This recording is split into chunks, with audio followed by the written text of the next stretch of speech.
आज हम बीए द्वितीय वर्ष के हिंदी भाषा के द्वितीय प्रश्न पत्र के अंतर्गत आत्मकथा की चर्चा करेंगे। और आत्मकथा का जो शाब्दिक अर्थ है वह है अपनी कथा। आत्म यानी कि मेरी कथा। जिस साहित्य विधा में लेखक स्वयं अपना ही जीवन वृत्त प्रस्तुत करता है उसको आत्मकथा कहा जाता है।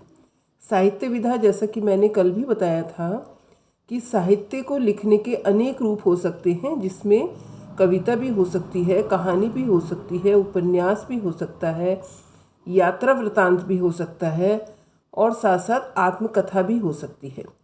कथा माने कहानी और आत्म माने मेरी।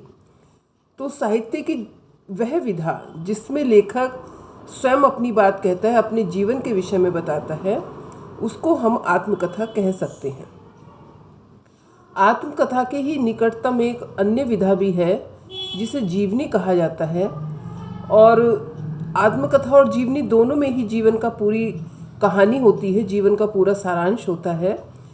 लेकिन अंतर केवल इतना है कि जीवनी किसी दूसरे व्यक्ति की जीवन की कथा होती है, अर्थात जो जीवनी लिखी जाती है वो कोई एक व्यक्ति दूसरे व्यक्ति के जीवन के विषय में लिखता है।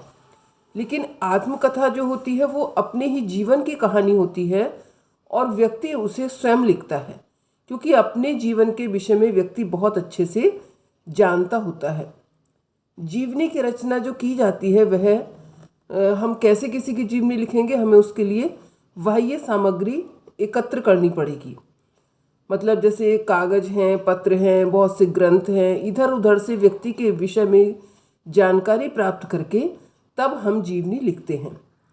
लेकिन जब हम आत्मकथा की बात करते हैं तो इसमें हमें किसी मतलब कागज़ कलम इन सब की आवश्यकता तो पड़ती है, लेकिन हमें किसी ग्रंथ की आवश्यकता नहीं पड़ती कि जब कोई दूसरा हमारे विषय में लिखेगा तब हम वहाँ से सामग्री एकत्र करके अपने विषय में लिखेंगे। नहीं, आत्मकथा लिखने के लिए व्यक्तियों को अपनी स्मृतियों को आधार बनाना होता है।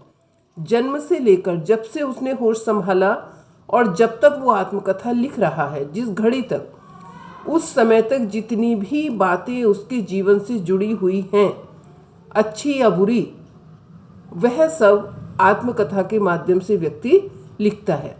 और आत्मकथा में एक बाध्यता ये भी रहती है कि व्यक्ति अपने जीवन का कोई भी पक्ष छिपाता नहीं है ना।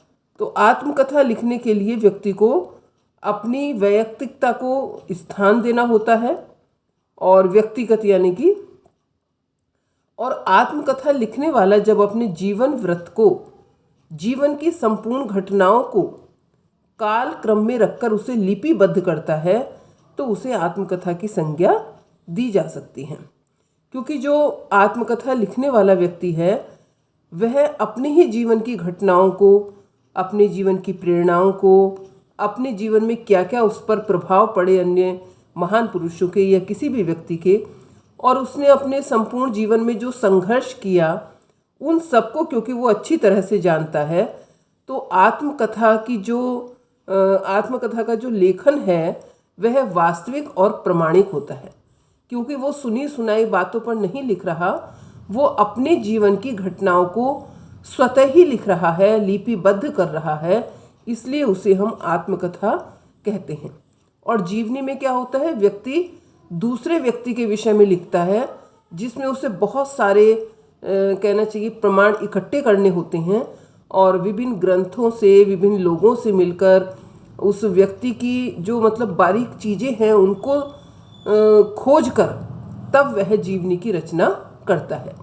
तो जीवनी और आत्मकथा में यही अंतर है कि जीवनी व्यक्ति दूसरे व्यक्ति की लिखता है और आत्मकथा वह अपनी स्वयं की लिखता है। तो आज के लिए केवल इतना ही।